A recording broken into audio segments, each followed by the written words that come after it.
ಎಲ್ಲರೂ ಕೂಡ ನಮಸ್ಕಾರ. ನಮಸ್ಕಾರ ಮಾಡಿರಿ ಒಂದ್ಸಲ. ಎಂಥ ಒಳ್ಳೆಯ ಕಾರ್ಯಕ್ರಮ. ಅಥವಾ ಒಂದಿರಬೇಕು, ಕಾರ್ಯಕ್ರಮ ಮುಗಿಯೋ ಹೊತ್ತಿಗೆ ಕಾರ್ಯಕ್ರಮ ಸ್ಟಾರ್ಟ್ ಆಗಿದೆ.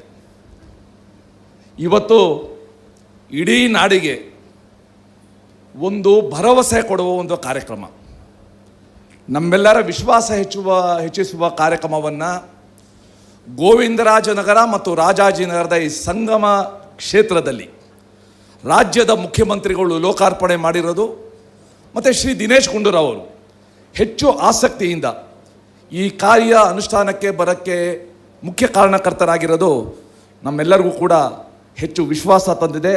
ರಾಜ್ಯದ ಮುಖ್ಯಮಂತ್ರಿಗಳಿಗೆ, ರಾಜ್ಯದ ಆರೋಗ್ಯ ಸಚಿವರಿಗೆ ನಾನು ಹೃತ್ಪೂರ್ವಕ ಧನ್ಯವಾದಗಳನ್ನ ಸಲ್ಲಿಸ್ತೇನೆ. ಈ ಸಮಯದಲ್ಲಿ ನನಗೆ ಆ ಹರೀಶ್ ಜ್ಞಾಪಕಕ್ಕೆ ಬರ್ತಾ ಇದ್ದಾರೆ. ಹರೀಶ್ ನಮಗೆಲ್ಲ ಗೊತ್ತಿದೆ, ನೆಲಮಂಗಲ ಹೈವೇನಲ್ಲಿ ಅವ್ರ ಮೇಲೆ ವೆಹಿಕಲ್ ಹರಿದು ಹೋಗಿ ಅವ್ರ ದೇಹ ಅರ್ಧ ತುಂಡಾದಾಗ, ನೀರಿಗೋಸ್ಕರ ಅವರು ಪರದಾಡ್ತಾ ಇದ್ದಾಗ ಸಹಾಯ ಬರ್ದೇನೆ ಎಲ್ಲ ವಿಡಿಯೋ ತಗೊಳ್ತಾ ಇದ್ರು. ಆ ಹರೀಶ್ ಸ್ಥಿತಿ ಯಾರಿಗೂ ಕೂಡ ಬರಬಾರ್ದು. ಈ ಹಿನ್ನೆಲೆಯಲ್ಲಿ 2008ನೇ ಇಸ್ವಿ ಆಗಸ್ಟಲ್ಲಿ ಏನು 1108 ಯೋಜನೆ ಪ್ರಾರಂಭ ಆಯಿತು. ಇವತ್ತು ಇಡೀ ರಾಷ್ಟ್ರದಲ್ಲೇ ಒನ್ ಆಫ್ ಇಟ್ಸ್ ಕೈಂಡ್ ಕಾರ್ಯವಾಗಿ ಇವತ್ತು ಮಾರ್ಪಾಡಾಗಿದೆ. ಸಂಪೂರ್ಣ ರಾಜ್ಯ ಸರ್ಕಾರ ಈ ಕಮಾಂಡ್ ಮತ್ತು ಕಂಟ್ರೋಲ್ ಸೆಂಟರ್ನ ಇವತ್ತು ಪ್ರಾರಂಭ ಮಾಡಿ ಎಲ್ಲ ಆ್ಯಂಬ್ಯುಲೆನ್ಸ್ ನಡುವೆ ಸಮನ್ವಯ ತಂದು ನಮ್ಮ ರಾಜ್ಯದ ನಾಗರಿಕರಿಗೆ ಅತ್ಯುತ್ತಮ ಸೇವೆ ಕೊಡುವ ಒಂದು ದೊಡ್ಡ ಕಾರ್ಯಕ್ರಮ ಇವತ್ತು ಆಗಿದೆ. ಈ ಸಮಯದಲ್ಲಿ ನಾನು ವೈಯಕ್ತಿಕವಾಗಿ ರಾಜ್ಯದ ಮುಖ್ಯಮಂತ್ರಿಗಳಿಗೆ ಮತ್ತು ಶ್ರೀ ದಿನೇಶ್ ಗುಂಡೂರಾವ್ ಅವ್ರಿಗೆ ಒಂದು ವಿಷಯಕ್ಕೋಸ್ಕರ ಧನ್ಯವಾದಗಳನ್ನ ಹೇಳಬೇಕು. ಸರ್, KGF ಹತ್ರ ಒಬ್ಬಳು ಹುಡುಗಿ ಕುಸುಮ ಅಂತ, ಆ ಹುಡುಗಿ SLC ಓದ್ತಾ ಇದ್ಲು. ಸ್ಕೂಲ್ಗೆ ಹೋಗುವಾಗ ಯಾವುದೋ ಟ್ರ್ಯಾಕ್ಟರ್ ಬಂದು ಹೊಡೆದ್ಬಿಡ್ತು. ಅವರಪ್ಪ ಬಡ ರೈತ, 1.5 ಎಕರೆ ಜಮೀನು. ಆ ತಂದೆಗೆ ಏನು ಮಾಡಬೇಕು ಅಂತ ಗೊತ್ತಾಗಲಿಲ್ಲ. KGFಗೆ ಹೋದರು, ಕೋಲಾರ ಡಿಸ್ಟ್ರಿಕ್ಟ್ ಆಸ್ಪತ್ರೆಗೆ ಹೋದರು, ಜಾಲಪ್ಪ ಆಸ್ಪತ್ರೆಗೆ ಹೋದರು, ಎಲ್ಲೂ ಟ್ರೀಟ್ಮೆಂಟ್ ಸಿಗಲಿಲ್ಲ. ಕೊನೆಗೆ ಬೆಂಗಳೂರು ಬಂದು ವೈಟ್ ಫೀಲ್ಡ್ ಅಲ್ಲಿ ಹತ್ರ ಯಾವುದೋ ಒಂದು ಖಾಸಗಿ ಆಸ್ಪತ್ರೆಗೆ ಹೋದರು. ತುಂಬ ತಡ ಆಗೋಗ್ಬಿಟ್ಟಿತ್ತು.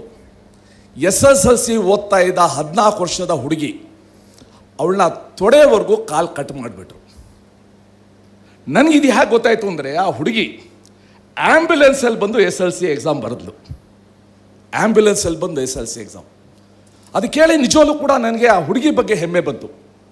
ಆ ಹುಡುಗಿ ಮನೆಗೆ ಹೋಗಿ ನಾನು ಮಾತಾಡಿ, ನಿನಗೊಂದು ಕೃತಕ ಕಾಲು ಕೊಡಿಸ್ತೀನಿ, ನಿನ್ನ ಕಾಲ ಮೇಲೆ ನಿಂತ್ಕೊಳ್ಳೋಂಗೆ ನಾನು ಮಾಡ್ತೀನಿ ಅಂತ ಧೈರ್ಯ ಕೊಟ್ಟು ಬಂದೆ.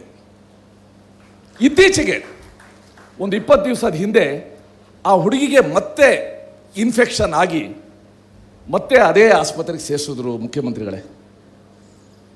5 ದಿವಸ ಆ ಆಸ್ಪತ್ರೆಯವರು ಅವ್ರ ತಂದೆಗೆ ರನ್ನಿಂಗ್ ಬಿಲ್ ಅಂತ ಕೊಟ್ಟರು. ಫೈನಲ್ ಬಿಲ್ ಅಲ್ಲ, ರನ್ನಿಂಗ್ ಬಿಲ್ 5.5 ಲಕ್ಷ. ಆ ತಂದೆ ಹತಾಶನಾಗಿ, ಸರ್ ದಯವಿಟ್ಟು ನನ್ನ ಕಿಡ್ನಿ ತೊಗೊಂಬಿಡಿ, ನನ್ನ ಹತ್ರ ದುಡ್ಡಿಲ್ಲ ಅಂತ ಅಂದ. ಅದು ನನಗೆ ಗೊತ್ತಾಯಿತು. ನಾನು ಆಸ್ಪತ್ರೆ ಹೋಗಿ ಮ್ಯಾನೇಜ್ಮೆಂಟ್ ಜೊತೆ ಎಲ್ಲ ಮಾತಾಡಿದೆ. ಕೊನೆಗೆ ದಿನೇಶ್ ಗುಂಡೂರಾವ್ ಅವ್ರಿಗೆ ಫೋನ್ ಮಾಡಿದೆ ನಾನು. ಸರ್, ಈ ಹುಡುಗಿಗೆ ಏನಾದ್ರು ಮಾಡಬೇಕು, ಇಂಥ ಫ್ಯಾಮಿಲಿಗೆ ನಾವೇನಾರು ಮಾಡಬೇಕು ಅಂತ. ಖಂಡಿತ ನಾವು ಮಾಡೋಣ ಅಂತಂದರು.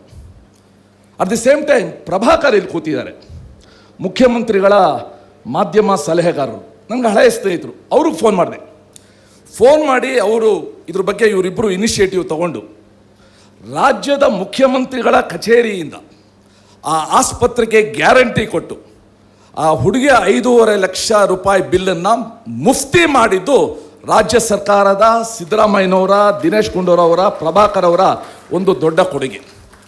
ಆ ಹುಡುಗಿ ಇವತ್ತು SSLCಯಲ್ಲಿ ಫಸ್ಟ್ ಕ್ಲಾಸಲ್ಲಿ ಪಾಸ್ ಆಗಿದ್ದಾಳೆ. ಇಷ್ಟೆಲ್ಲ ಕಷ್ಟ ಅನುಭವಿಸ್ತೋಳು. ಇವತ್ತು ಆರೋಗ್ಯದ ಬಗ್ಗೆ ನಾವು ಎಷ್ಟು ಗಮನ ಕೊಟ್ಟರೂ ಕೂಡ ಸಾಲದು. ಆ ಹತಾಶ ಸ್ಥಿತಿಲಿದ್ದಾರೆ. ಈ ಒಂದು ಸಮಯದಲ್ಲಿ ಈ ಕಮಾಂಡ್ ಮತ್ತು ಕಂಟ್ರೋಲ್ ಸೆಂಟರ್ ಮಾಡಿ ರಾಜ್ಯ ಸರ್ಕಾರ ಬೇರೆ ಎಲ್ಲ ರಾಜ್ಯಗಳಿಗೆ ಮಾದರಿ ಕೆಲಸ ಮಾಡಿದೆ. ಮತ್ತೊಮ್ಮೆ ನಾನು ಹೃತ್ಪೂರ್ವಕವಾದ ಧನ್ಯವಾದಗಳನ್ನ ಸಲ್ಲಿಸ್ತಾ, ನಾನು ಪ್ರಿನ್ಸಿಪಲ್ ಸೆಕ್ರೆಟರಿಗೆ ಹೇಳ್ತಾ ಇದ್ದೆ, ಹಾರ್ಡ್ವೇರು ಸಾಫ್ಟ್ವೇರ್ ಎಲ್ಲ ಚೆನ್ನಾಗಿದೆ, ಇದ್ರ ಜೊತೆ ಬೇಕಾಗಿರೋದು ನಮ್ಮ ಒಟ್ಟು ಸಿಬ್ಬಂದಿಗೆ ಎಂಪತಿ ಬೇಕು. ಆ ಆ ವ್ಯಕ್ತಿಗಳ ಬಗ್ಗೆ ಕಾಳಜಿ ಬೇಕು. ಆ ಕಾಳಜಿ ಯಾವತ್ತೂ ಮಾಸದೇ ಇರಂಗೆ ನಮ್ಮ 108 ಈ ಕಂಟ್ರೋಲ್ ರೂಮ್ ನೋಡ್ಕೊಳ್ಬೇಕು ಅಂತ ಹೇಳಿ ನನ್ನ 2 ಮಾತುಗಳನ್ನು ಮುಗಿಸಿ ನಮಸ್ಕಾರ.